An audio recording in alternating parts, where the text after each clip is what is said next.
My adoptive father slammed the envelope onto the kitchen table, his cold eyes fixed on mine.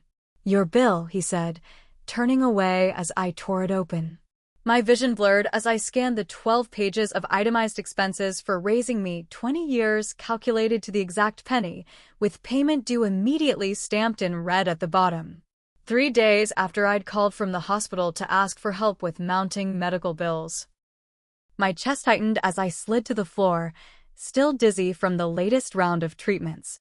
The job I'd lost last month because of my illness. The apartment I could no longer afford. And now this, a 12-page document revealing that the family who'd chosen me had been keeping a ledger all along. My phone buzzed with a text from my adoptive brother. "Did you get the letter? They're serious about collecting, Nat." The same brother who'd sworn we were real siblings, who'd held my hand through the darkest days of my childhood. I crawled to my desk, pulled out the box where I'd kept every birthday card they'd ever given me, "To our beloved daughter," and "Forever Family" scrawled in cursive. With shaking hands, I stacked them beside the bill. 20 years of lies, neatly documented in 2 piles. The doctor's words still echoed in my head weeks later. Autoimmune disorder, chronic but manageable. Expensive treatment plan. I'd nodded along, mental calculations spinning. My design firm salary was good, but not good enough for months of specialists and medication without insurance. The firm had let me go after my 3rd week of absence, my health benefits ending with my employment. I'd hesitated before making the call to my parents. We weren't close anymore, not since I'd moved from Seattle to Portland for college and stayed, building a life they considered unnecessarily distant. But they were family. The only family I had. Natalie, my adoptive mother, had answered, her voice immediately concerned. "Is everything all right?" "Not really," I'd admitted, explaining the diagnosis, the job loss, the mounting bills. A long silence followed. Then, "What exactly are you asking for, Natalie?" The question had stung. "I'm not sure. Maybe a loan until I can find new work. Or I could move back temporarily. Your room is David's home office now," she'd cut in. "Has been for years." "Oh!" "Look, your father and I will discuss it. We'll get back to you." 3 days later, the envelope arrived. Not a check, not an offer of help, but a bill. 20 years of tallied expenses, with a cover letter explaining that they'd always intended for me to reimburse them once I was established in my career. "You've had a successful job for several years now," my adoptive father wrote. "We feel it's time to settle accounts, especially if you're needing additional financial assistance." I sat on my kitchen floor for hours, the pages spread around me like fallen leaves. The total at the bottom, $328,459, might as well have been $1 million. The detailed accounting was the worst part. Christmas gifts from 2001, $35 for a Barbie dream house, apparently discounted from the usual $50, which they'd helpfully noted. School pictures, $13 annually, plus $15 for each additional print they'd given to relatives. Even the cost of the cake at my adoption finalization party, $69. I was still sitting there when my phone rang. My adoptive brother David. "Did you get their letter?" he asked immediately. "Yes." My voice sounded strange to my own ears. "They're serious, Nat. They've been talking about this for years, how much you owe them." I thought they'd never actually do it, but... "Did you know?" I whispered. "All this time, when we were growing up, was I just a debt to you too?" "Of course not," he said quickly. "You're my sister. But they've always been different with you. You know that." I did know. The slight hesitations when introducing me to their friends. The careful wording, "our adoptive daughter," instead of just "our daughter." The way achievements were celebrated differently between us. "I need help, David," I said, hating the tremor in my voice. "I'm sick. I lost my job. I can't pay this. I can't even pay my own medical bills right now." The silence told me everything. "I'll talk to them," he finally said. "Maybe they'll reconsider." But we both knew they wouldn't.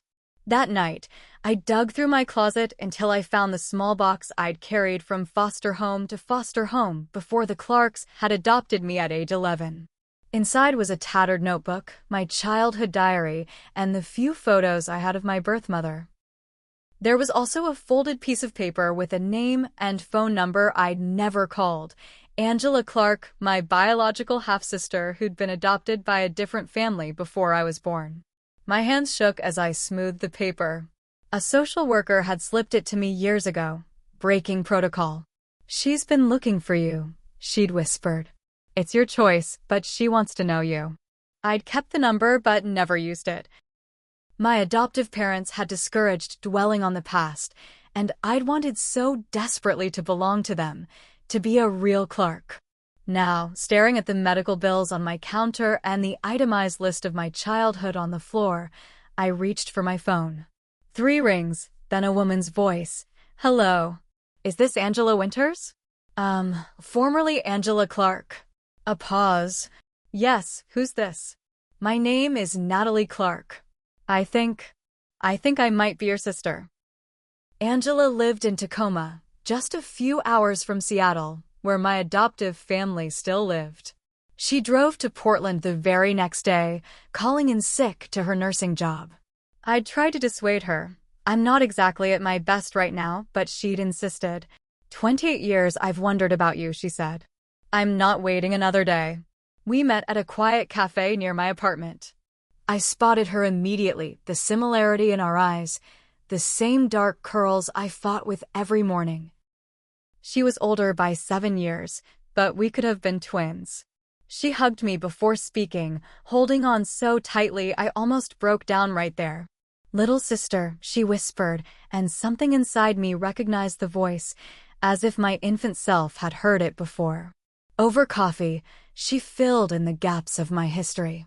Our mother's struggle with addiction. How Angela had been taken in by an aunt at first, then adopted when that arrangement fell apart.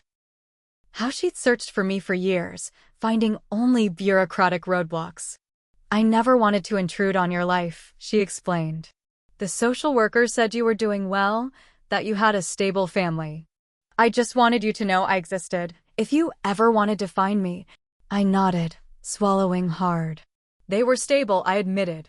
Just not warm. I hadn't planned to tell her about the bill or my health problems. But something about her face, so open, so genuinely concerned, broke down my carefully constructed walls. The story poured out of me, the illness, the job loss, and finally, the itemized bill from the people who'd claimed to choose me out of love. Angela's expression darkened as I spoke. When I finished, she was quiet for a long moment. "Let me see it," she finally said. "The bill?" "Yes." I hesitated, then pulled the folded papers from my bag. She read silently, her face growing stormy with each page. "This is not what family does," she said finally, voice tight with anger. "This is not love." "Maybe they're right," I said, the thought that had been haunting me. "Maybe I do owe them. They did take me in, raise me no." Angela's voice was firm. "When you choose to bring a child into your family, birth, adoption, whatever, there's no ledger. There's no debt. That's not how parenthood works." She reached across the table, taking my hands in hers. "And I should know. I have 2 kids of my own." My heart stuttered. "I have nieces or nephews?" Her smile broke through the tension. "Both. Emma's 10 and Jackson's 7. They've been asking about their Aunt Natalie since I told them I found you." "You told them about me?" "Of course. We've been waiting for you." The simplicity of her acceptance undid me. Tears came, hot and sudden. Angela moved to my side of the booth, arm around my shoulders. "Now," she said once I'd calmed, "about your medical situation. I'm a nurse practitioner, and my husband Mark works in hospital administration. We're going to figure this out. I can't ask you to, you're not asking. I'm offering. That's what real family does." The Clarks didn't take my silence well. 2 weeks after sending the bill, my adoptive mother called, voice clipped. "We expected at least an acknowledgement, Natalie. Your father spent considerable time preparing that documentation. I've been a little busy with medical treatments, I replied, surprised by my own calm. And trying to find a new job while sick. Yes, well, these things happen. About the payment plan, there won't be a payment plan, I interrupted. A sharp intake of breath. Excuse me, I'm not paying you for raising me. Natalie Clark, after everything we've done for you, that's just it, I said. Parents don't itemize what they've done for their children. They don't send bills for birthday cakes and school pictures. We took you in when nobody wanted you, she hissed, abandoning her usual facade of politeness. We gave you opportunities you'd never have had otherwise. We made you who you are. Her words hit their target with practiced accuracy. The unwanted foster child. The charity case. The perpetual outsider. But this time, something was different. I thought of Angela's fierce protectiveness, of the niece and nephew who'd been waiting for me without ever having met me. You're right about one thing, I said quietly. You did make me who I am. And I'm someone who knows the difference between obligation and love now. I hung up as she was mid-sentence. The next day, a certified letter arrived from my adoptive father's law firm, threatening legal action if I didn't respond to their reasonable request for reimbursement. I forwarded it to Angela's husband Mark, who had a friend in family law. The response came quickly. Their claim had no legal standing whatsoever. They're bluffing, Mark told me over the phone. No court would enforce this. Adoption doesn't come with a price tag. But the Clarks weren't done. My adoptive father called my former employer, inquiring about financial irregularities during my time there. They contacted my landlord with concerns about my ability to pay rent. David warned me they were telling family friends I had stolen from them before moving to Portland. They're trying to burn your life down, Angela said one evening as we sat in my apartment, which I could now only afford for another month. Because you stood up to them. I nodded, too exhausted from my latest treatment to respond with more. The medical bills kept coming, and though Angela and Mark had helped me navigate assistance programs and negotiate with the hospital, the financial reality was bleak. Move in with us, Angela said suddenly. We have a finished basement suite. It's not fancy, but it has its own bathroom and a small kitchenette. You could focus on getting well without worrying about rent. I can't impose like that, it's not imposing. It's family. I looked at her. This sister who'd searched for me, who'd welcomed me without hesitation, who'd offered support without keeping a tally. What about your husband? Your kids? They don't even know me.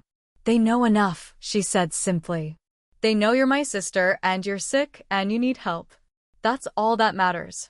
2 days later, David arrived at my apartment unannounced. He looked uncomfortable, shifting his weight as he stood in my doorway. Can I come in?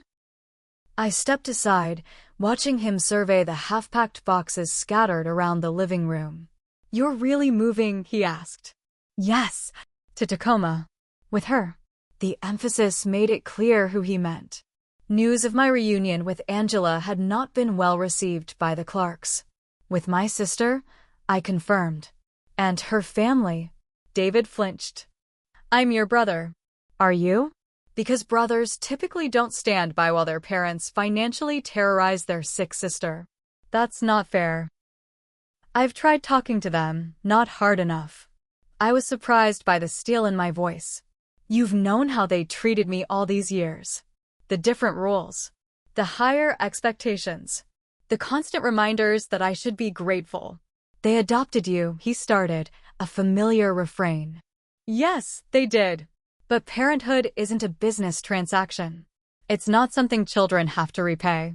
He stared at me for a long moment. What do you want from me, Nat? The question hung between us. What did I want? The brother I'd thought I had? The family I'd spent 20 years trying to please? Nothing, I finally said. I don't want anything from you or them anymore. Something shifted in his face, realization, perhaps, that he was losing me. They're talking about suing you. For real. Let them try. Natalie, please. Just apologize. Say you'll work something out. They need to feel respected. I laughed, a hollow sound. Respected? They sent me an invoice for my childhood while I was in the hospital. Where was the respect there? He had no answer. You should go, I said. Tell them whatever you want. I'll be gone by the weekend. After he left, I opened my old diary, flipping through entries written in a child's careful script. 10-year-old me, hoping for a forever family. 12-year-old me, trying so hard to please the Clarks. 16-year-old me, noting how David's college tuition was paid in full while I was told to apply for scholarships because it builds character. I'd never seen the pattern clearly until now, the subtle reinforcement that I was different, obligated, indebted. I'd internalized it so completely that receiving a bill for my childhood had seemed shocking, but not entirely unpredictable. Angela's words echoed, "That's not how parenthood works." Moving day arrived with unexpected help. Angela and Mark brought not just a rental truck, but 4 other people, Angela's best friend, Mark's brother, and an older couple who introduced themselves as Mark's parents. We thought you could use some extra hands, Angela explained, hugging me. And Mom and Dad wanted to meet you. I froze. Mom and Dad.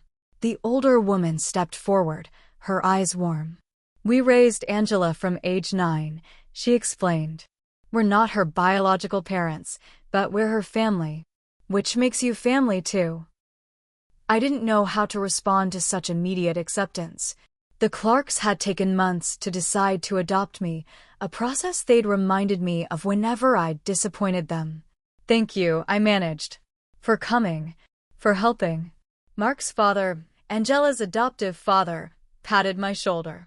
Family shows up, he said simply. We worked efficiently, loading my modest belongings into the truck. I'd sold most of my furniture to pay medical bills, so the job wasn't as big as it might have been. As the last box went in, my phone rang, my adoptive mother. I almost declined the call, but something made me answer. Hello. David says you're moving today, she said without preamble. Yes, to live with that woman. My sister, I corrected. Angela. A sharp sigh. She's not your real sister, Natalie. We are your real family. We raised you. I watched as Angela helped her mother wrap my few kitchen items in newspaper, both women laughing at something I couldn't hear. Mark and his brother were carefully loading my desk, the one piece I'd kept because I needed it for freelance work I'd picked up.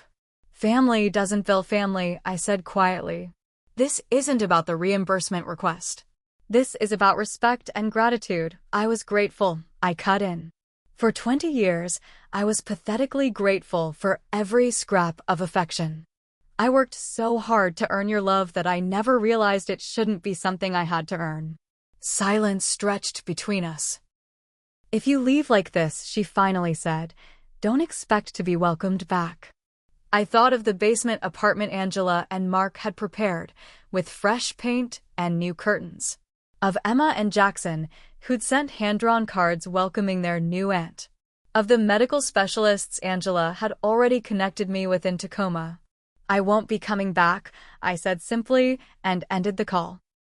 As we drove away, Angela in the passenger seat beside me while Mark followed with the truck, I felt a weight lifting, the burden of perpetual indebtedness I'd carried for 2 decades. You okay? Angela asked, noticing my expression. I'm not sure, I admitted. It feels strange, letting go of them. She nodded. It's grief, even if what you're grieving wasn't what you thought it was. How did you get so wise? I asked, attempting to lighten the moment. By having parents who actually parented, she said, then winced. Sorry, that was harsh. But true. I managed a small smile. I'm starting to understand the difference. 6 months later, I sat on the deck of Angela and Mark's home, watching Emma and Jackson play in the yard with their cousins, Mark's nieces and nephews who had immediately accepted me as another aunt in their expansive family tree. My health had stabilized with proper treatment. The basement apartment had become home, comfortable and private while still connected to the warmth upstairs. I'd found remote design work that accommodated my good and bad days and was slowly rebuilding my savings. The legal threats from the Clarks had evaporated once their lawyer realized they had no case. They'd tried other tactics, calling mutual friends to spread rumors, sending manipulative emails, even showing up at Angela's house once, only to be firmly turned away by Mark. Eventually, they'd gone silent. David still texted occasionally, asking if I was ready to be reasonable yet. I rarely responded. The only Clark communication I'd kept was the itemized bill, now stored in a folder labeled Not Family. Sometimes, on difficult days, I'd look at it not to punish myself, but as a reminder of what I'd escaped. Angela joined me on the deck, handing me a mug of tea. "Penny for your thoughts?" "Just thinking about how different things were a year ago," I said.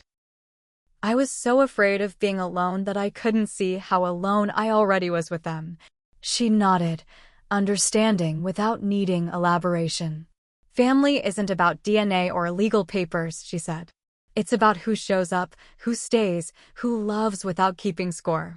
As if summoned by our conversation, Mark appeared with his parents, returning from a grocery run for the evening's barbecue. More cars pulled up.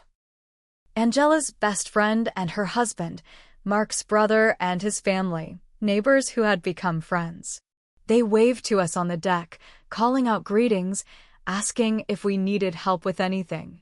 No one looked at me with obligation or expectation. No one reminded me to be grateful for being included. I'd spent 20 years trying to repay a debt that was never mine to carry. Now, surrounded by people who gave freely without expectation of return, I was learning what family actually meant. It wasn't a balance sheet. It wasn't a transaction. It was simply love, given without condition or calculation. And for the first time in my life, I didn't feel like I owed anyone anything for it. Let me know your thoughts in the comments below. Have you ever experienced a relationship where you felt you constantly had to earn someone's love?